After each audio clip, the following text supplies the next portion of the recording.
Hoje teremos a oportunidade de conhecer um pouquinho mais de um problema que é muito conhecido, mas não muitas vezes pelo nome que os médicos conhecem.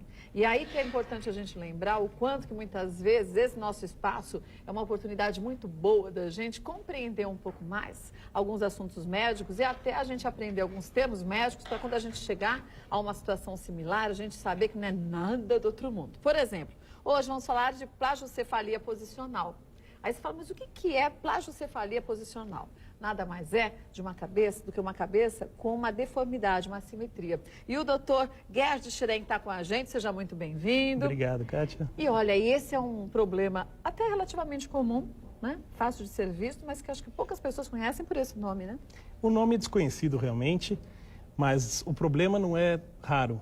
Pelo contrário, tem muitas crianças com assimetria, seja porque nasceram com assimetria, seja porque desenvolveram a assimetria nos primeiros meses de idade, que justamente tem essa deformidade, não conhecem pelo nome, mas é muitas vezes chamado de cabeça achatada, cabeça torta ou assimétrica.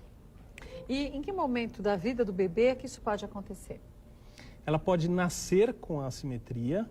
12% das crianças nascem com algum grau de assimetria. Porque o bebê já tem uma cabeça diferente. A relação cabeça-ombro é diferente da gente depois. A cabeça é muito maior, né? proporcionalmente em relação ao corpo. Mas seja pela posição intrauterina, seja por um trabalho de parto prolongado, em gemelares é muito comum, até 50% dos gemelares têm assimetria craniana ao nascimento. Mas a maioria regride, seja porque alguém notou, o pediatra orientou um reposicionamento, ou seja, espontaneamente. Outras crianças nascem sem assimetria e por questão de um apoio viciado numa determinada região da cabeça, elas acabam desenvolvendo a assimetria nos primeiros meses de vida. Até esse molde aqui dá para a gente perceber bem o que acontece quando os bebês, por exemplo, ficam deitadinhos, ó. Aqui, essa posição é muito boa. Olha lá, sempre de barriguinha para cima. A parte de trás da cabeça fica retinha, né? Pode ficar retinha, achatada na região posterior da cabeça, que é chamada de occipício, ou pode ficar assimétrica mesmo, um lado achatado e o outro não. O outro não. Então, olhando de cima a cabeça, você percebe um desvio do eixo dessa criança. Tem uma região achatada aqui, a outra aqui, e esse eixo mais prolongado. Mas esse tipo de problema não traz nenhuma consequência de saúde para a criança, né? Se não tratado, pode gerar alguns problemas de desalinhamento dentário, fechamento de mandíbula, desalinhamento visual. E alguns estudos correlacionam um pouco a uma dificuldade de aprendizado na escola. E por que a dificuldade de aprendizado? Ainda não se sabe o motivo exato disso. Será que é um constrangimento que a criança passa, algo similar, algum problema emocional, não? Sem dúvida, o maior prejuízo dessa condição é o prejuízo estético. Então, quando a criança passa por uma infância, por uma adolescência, ela pode ter problemas de gozação, pode ter problemas de rejeição, ou ela mesma se sentir um pouco diferente pelo formato da cabeça da criança. E justamente esse é o maior problema dessa situação. Quando a gente percebe que que o bebê está com uma deformidade como essa, uma assimetria, o que deve ser feito? Primeira coisa, conversar com o pediatra. O pediatra é o médico de referência da criança. Então, ele vai ter condições de avaliar essa deformidade, eventualmente até orientar um reposicionamento, se necessário encaminhar um especialista e acompanhar o desenvolvimento geral da criança, em específico a deformidade. Em alguns casos, a necessidade de usar algo similar ao que a gente está mostrando aqui, né? Justamente. O primeiro passo é sempre um reposicionamento. Você alterna a posição de apoio da cabeça da criança, evita ela ficar um tempo exagerado naqueles bebê conforto e na hora de dormir tenta posicioná-la de uma forma que ela se apoie na região mais proeminente da cabeça. Então, nesse caso aqui, seria nessa região aqui da cabeça, que está mais proeminente, se apoia a cabeça da criança aqui. E a criança deve dormir desse jeito? Deve tentar dormir dessa forma. Esse é o reposicionamento. Ela apoiando sempre nesse local, na região achatada, ela vai acabar deformando cada vez mais a cabeça. Em alguns casos, então, não melhora só com reposicionamento. Nesses casos, a gente indica o uso da órtese craniana, que é uma espécie de capacetinho, chamado dessa forma, que nada mais é do que uma forma. É um molde para a cabeça da criança crescer dentro. Então, esse capacetinho não faz nenhuma pressão, não machuca, ele é feito sob medida para cada criança, para segurar o crescimento na área que está mais proeminente e deixar espaço para crescer onde está achatado. E a gente vê na foto o quanto que ele fica perfeitinho na cabeça da criança, né? Justamente. Não atrapalha o movimento dela, nem nada. Ele é feito sob medida, a vida é absolutamente normal da criança. Muito leve, né? Muito leve, ela não se incomoda, isso não chega a ser nenhum problema para a criança. Há necessidade de ficar atento em relação a essa assimetria até que fase da vida do bebê? O ideal é que se diagnostique precocemente. Você conseguindo diagnosticar com 3 meses, 2 meses, você consegue reposicionar e com grande frequência você consegue corrigir essa assimetria. A partir de 1 ano e meio, 2 anos de idade, já não há mais possibilidade de corrigir essa assimetria. Quer dizer, a caixa craniana já fica mais firme, não tão Exatamente. maleável quanto o bebê, né? Os ossos cranianos, quando a criança nasce, são soltos. As linhas de contato são chamadas de suturas cranianas e estão todas abertas.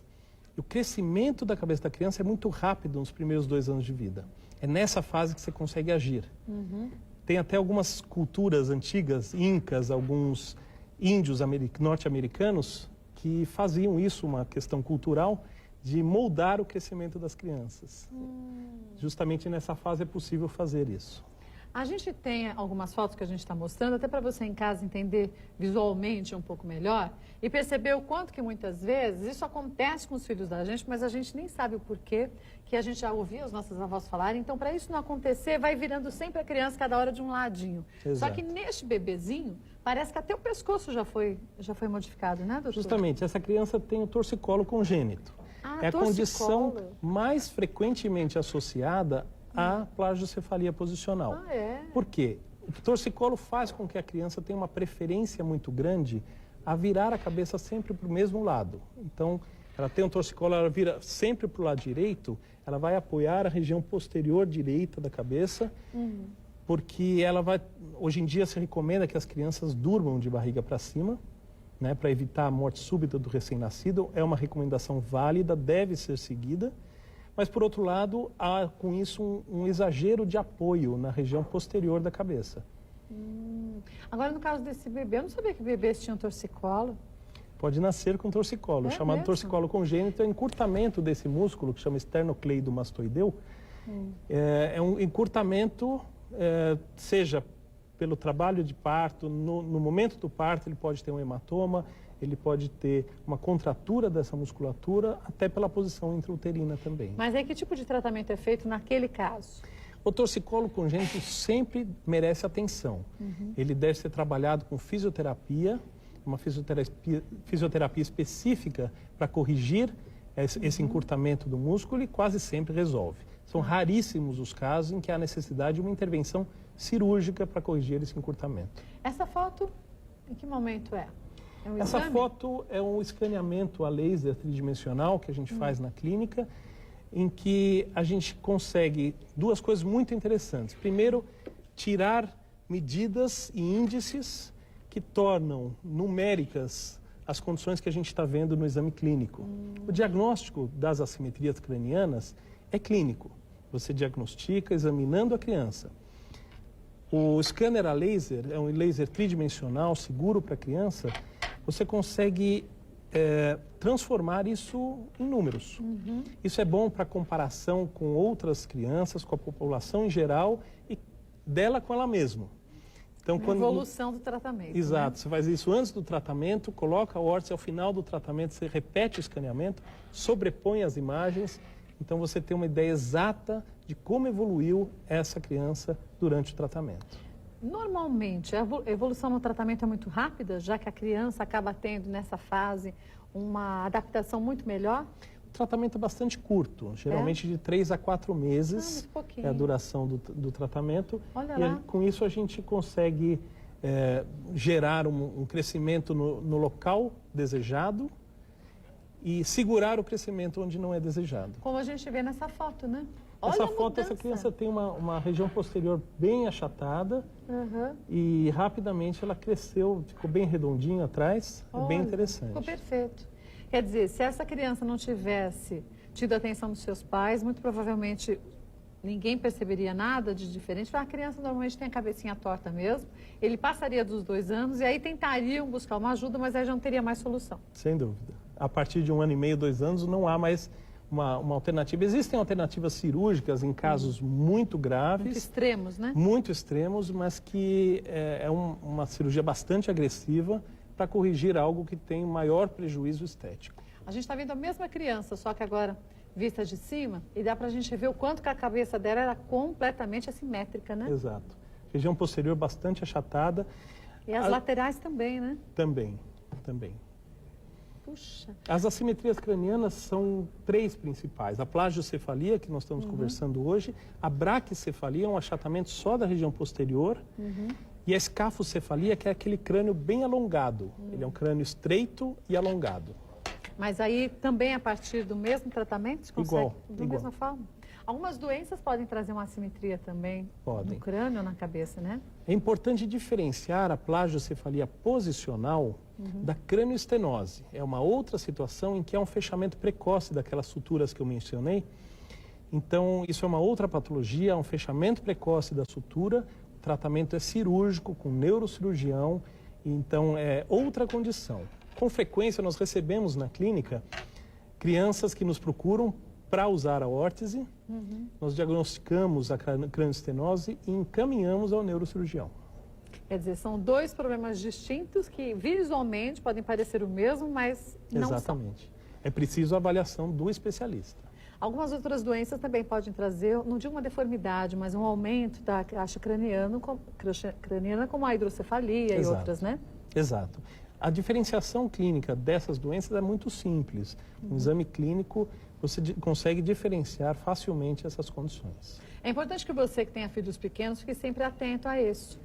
Aquela história de a gente, cada hora, deixar o bebê posicionado, tudo bem, já que a medicina pede para que a gente agora deixe os bebês de barriga para cima, mas que evite o uso daqueles travesseirinhos, né? Que muitas vezes ajudam a deformar também a cabeça, né? Exato. A principal atenção deve ser no sentido de alternar o apoio. É muito comum, por exemplo, o berço está numa posição, do lado esquerdo só tem uma parede branca, lisa, e à direita estão todos os estímulos sonoros, visuais, luminosos, o pai, a mãe, tudo que interessa a criança. Então ela vai estar sempre olhando para o lado direito. Então vale a pena virar simplesmente a criança ou o berço. Deixar os pés da cama, Exato. Né?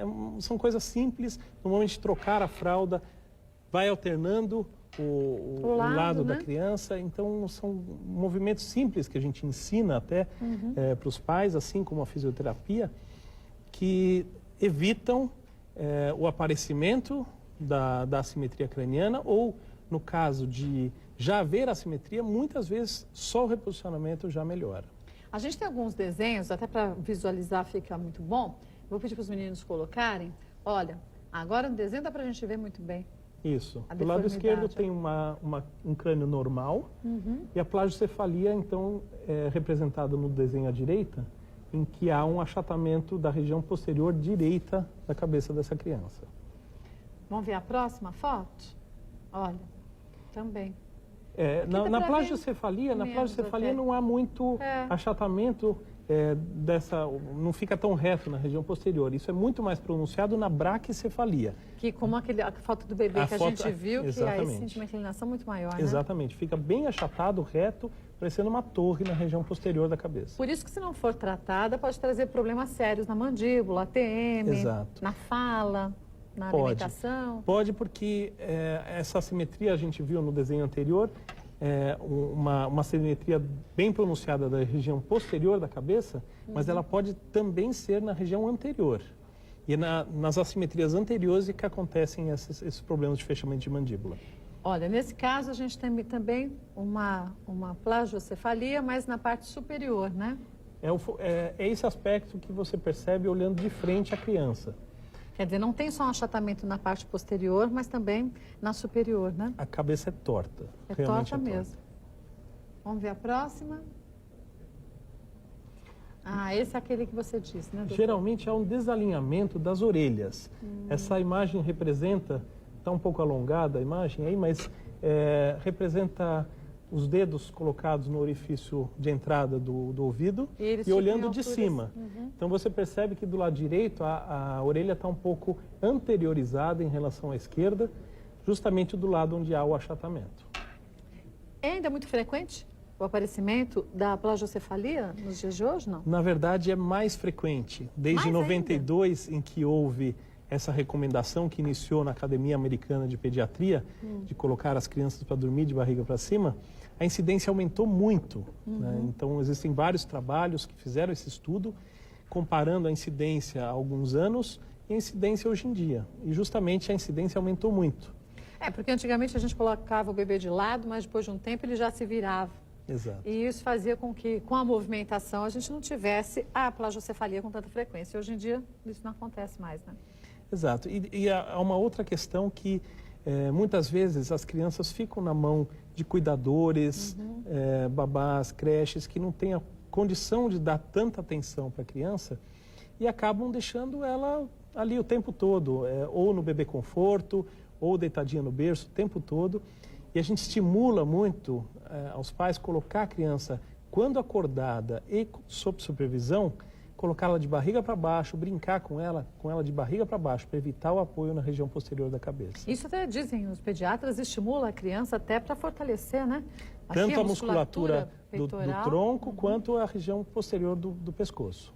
E que às vezes, como você disse muito bem, né, doutor? Como as crianças estão na mão de cuidadores, nem sempre o cuidador tem essa noção e esse aprendizado. Por isso vale a pena você, antes até de dizer que ele está errado ou certo, o seu cuidador, que você oriente ele. Exatamente. Na visita do pediatra, leve o cuidador quando possível, para que ele também aprenda, né? Como deve ser o procedimento, né, doutor? Sem dúvida. Depois de 1 ano e meio, 2 anos, aí já não tem mais solução.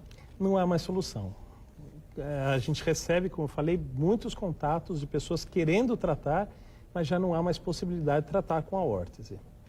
Olha, fica aqui só mais um lembrete para que você preste bastante atenção em qualquer deformidade que apareça na cabeça do seu filho. Leve ao pediatra, não é porque a gente está exemplificando aqui muito bem, por sinal, como é a plagiocefalia posicional e como é o tratamento, que você também não vai levá-lo ao pediatra. Né? Quer dizer, o pediatra, aqui é só para você aprender do que se trata, mas o pediatra vai fazer a orientação correta. Exato. Né, você não deve fazer o diagnóstico sozinho. Quem faz o diagnóstico é o médico. Mas dá para você ter uma noção se você precisa procurar ajuda. Queria agradecer mais uma vez ao Dr. Gerd, espero mais vezes para a gente poder falar de outros problemas que, como este, muitas vezes são comuns, mas tão pouco divulgados, e aí a gente muitas vezes fica sem saber como agir. Obrigada mais uma vez. Eu que agradeço.